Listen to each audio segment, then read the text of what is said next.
Countless issues have been exposed at Chelsea, notably the lack of effectiveness in the transfer market despite massive investments from Chairman Todd Boehly over the past year. On the 10th of December, the Blues suffered a 0-2 defeat against Everton in the Premier League, dropping to 12th place on the table with only 19 points. Last month, Goodison Park faced a 10-point deduction for financial fair play violations, leaving the Toffees trailing Chelsea by just 6 points. Similar to Everton and Manchester City, Stamford Bridge's team is currently under investigation for alleged breaches of financial fair play during Roman Abramovich's tenure. However, Chelsea fans might not be as concerned about these issues as they were during Abramovich's era, as significant spending then resulted in success. However, with Todd Boehly's investments, the lack of efficiency raises significant questions. The stark reality is evident. Since the summer of 2022, Boehly has invested over £1 billion in the transfer market. Chelsea was the highest spending club in the Premier League across the 2022 summer transfer window, the 2022-23 season, and the 2023 summer window. Despite numerous new signings, the London club has not progressed significantly. Last season, under mostly Graham Potter's management, Chelsea disappointed by finishing 12th in the Premier League. This season, Mauricio Pochettino has brought hope, securing good performances against Manchester City, Liverpool, Arsenal, and a victory over Tottenham Hotspur.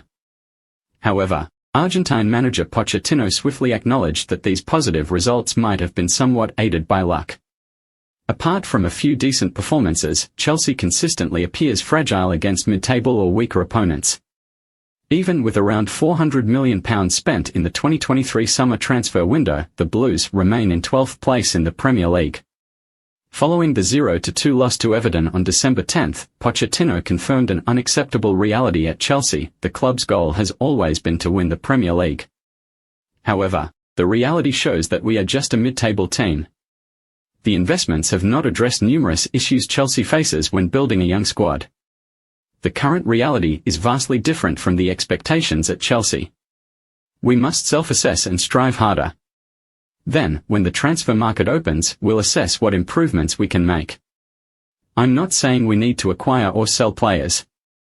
However, after the halfway point of the season, we must acknowledge that this reality needs improvement, the 51-year-old manager added. After 16 Premier League matches, Pochettino has had enough time to evaluate the effectiveness of high-value newcomers. His indirect admission suggests that these signings might not be outright failures. Nonetheless, Chelsea's standards are very high, and Pochettino believes that additional spending might be necessary for immediate success. Blaming Chelsea's subpar performance solely on individuals, especially new faces like Cole Palmer, Moses Caicedo, or Axel Disasi, would be unfair.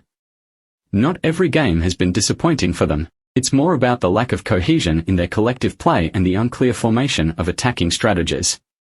Nicholas Jackson might bear the brunt primarily for only scoring 6 goals in 15 appearances in the current Premier League season.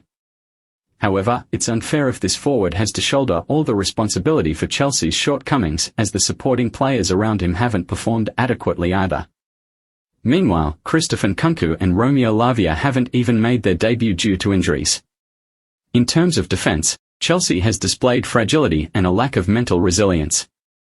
The match against Everton on December 10 serves as a typical example, where the Blues failed to find a goal, leading to a collapse in their defence.